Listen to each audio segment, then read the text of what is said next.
Olá, meus amigos, tudo bem com vocês?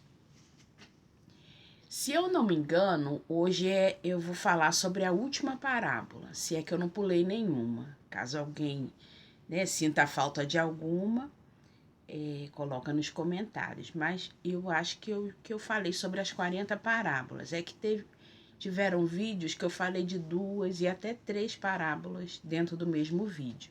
Então, eu acredito que eu tenha falado de todas. E hoje é a última.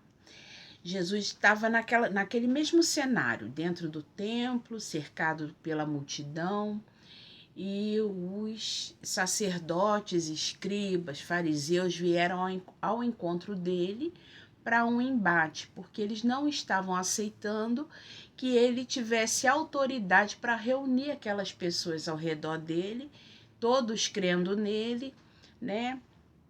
E ele sendo acolhido pela multidão.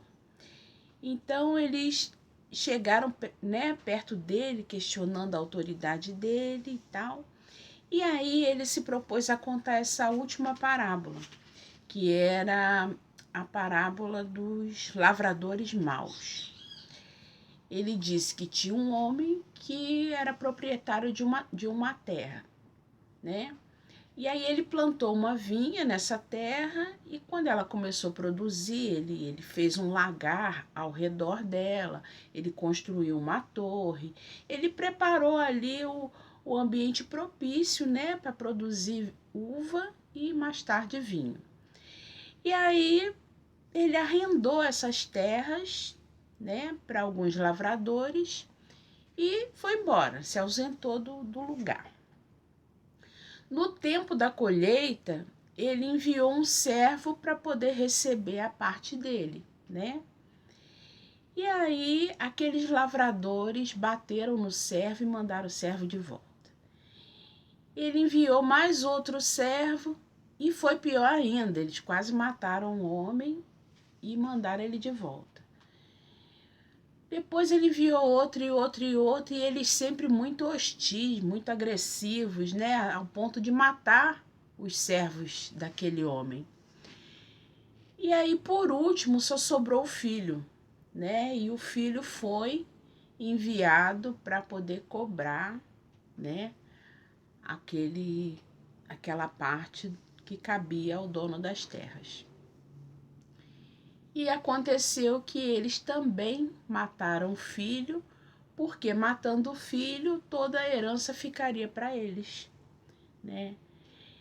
E aí, enquanto Jesus contava isso, os sacerdotes, escribas, fariseus perceberam que Jesus estava falando deles, porque durante toda a história de Israel, Deus enviou profetas para poder exortar o povo, para poder despertar o povo, trazer o povo de volta, né, ao arrependimento, de volta ao relacionamento com Deus.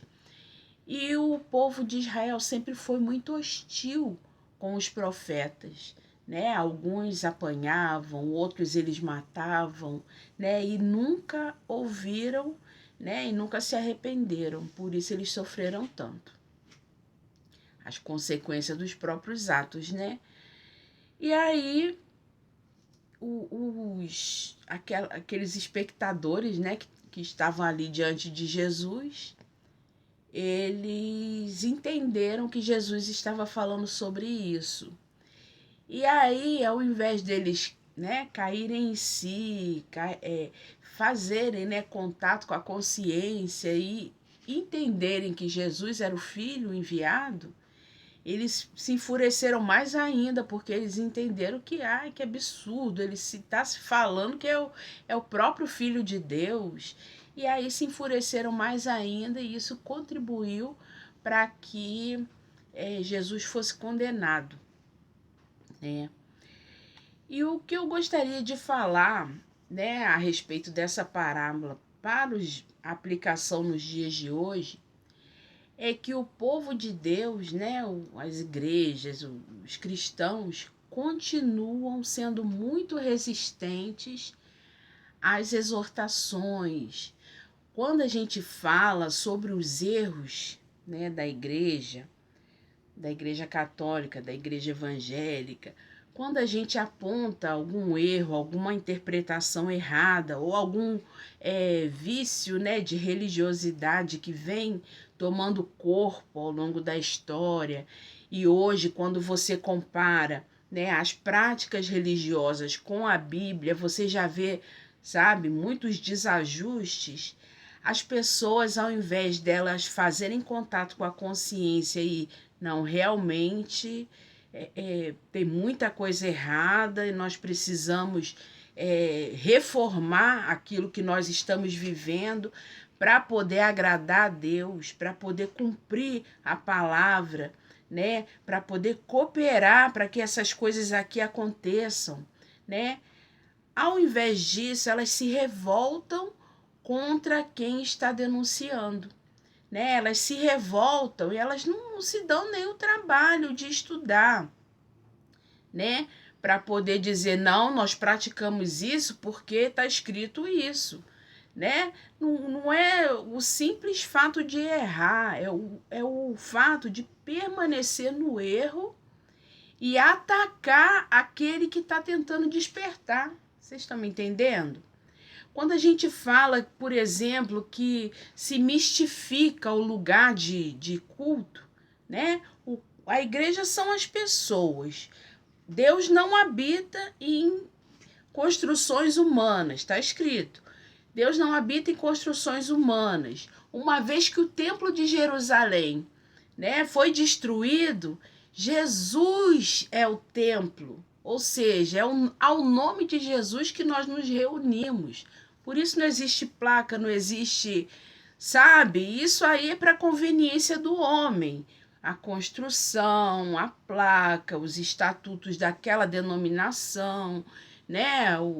A forma de cada um trabalhar, a forma de cada um crer, enfim, é para conveniência dos homens. Porém, espiritualmente falando, né? Aquele lugar não é místico, aquele lugar é um lugar como outro qualquer. A tua casa, o teu trabalho é tão santo quanto aquelas paredes ali. Aí as pessoas não compreendem. Quando você fala sobre o dízimo, né, que ele teve um propósito para ser instituído no Velho Testamento, né, que o dízimo de Abraão e de Jacó não tem nada a ver com o dízimo da lei, é outra coisa, é outra, sabe?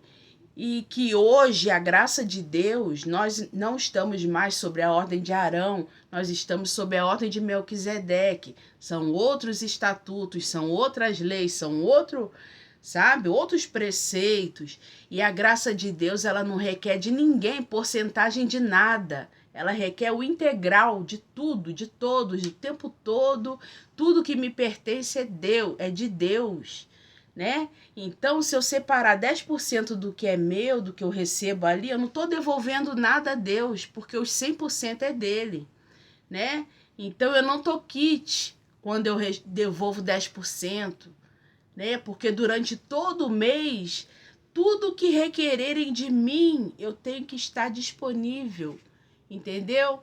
Jesus ensina a generosidade, né? E a responsabilidade.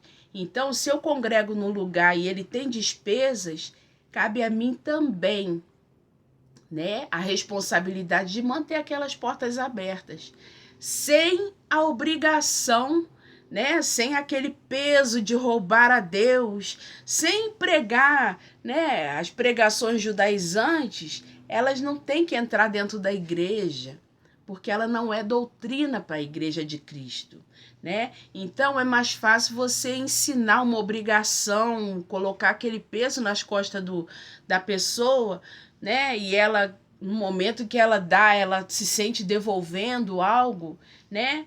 Do que você ensinar ela o amor, a responsabilidade, o cuidado com o irmão, entendeu? É mais fácil. Então esse erro se perpetua, né? As pessoas se acham que estão acertando, mas estão errando, né?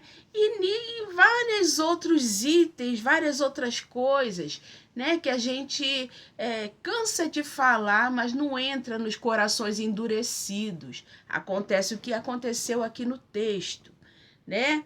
Apesar de entenderem a mensagem, o coração estava tão empedrado que eles continuaram naquele processo de acusar o Filho de Deus. Né? Naquele caso ali era necessário que Jesus padecesse aquilo tudo em nosso favor.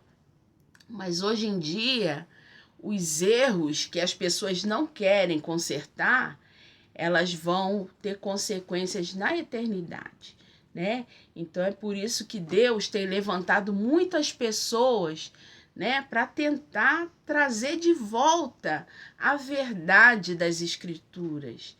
Então nunca pratique nada sem ter certeza, estuda, come dessa palavra, se alimenta dela. Entendeu? Assim, essa mensagem aqui, ela vai fazer parte de você e você vai se tornar carta viva nas mãos de Deus.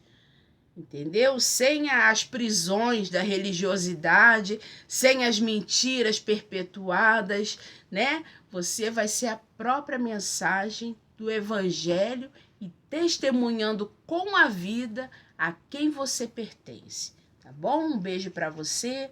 Fique com Deus nesse dia. Hoje aqui tá chovendo e eu tô saindo para trabalhar. Um beijão.